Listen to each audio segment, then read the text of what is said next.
याद है, पंडाल सजाकर आमरण अनशन पर बैठे थे। लोगों को जोड़कर सत्ताधारी पार्टी के खूब कान ऐंठे थे। कहा था कांग्रेस को सत्ता से हटाएंगे, लोकपाल कमेटी को नई हुकूमत के ऊपर बिठाएंगे। कहा था कांग्रेस को सत्ता से हटाएंगे, लोकपाल कमेटी को नई हुकूमत के ऊपर बिठाएंगे। जनता को झूठा ख्वाब दिखाया, अच्छा बेवकूफ बनाया।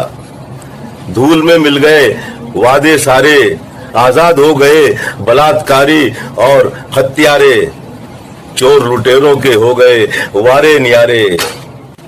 कहाँ हो आरएसएस के दुलारे, अरे कहाँ खो गए अन्ना हजारे। कहाँ हो आरएसएस के दुलारे, अरे कहाँ खो गए अन्ना हजारे।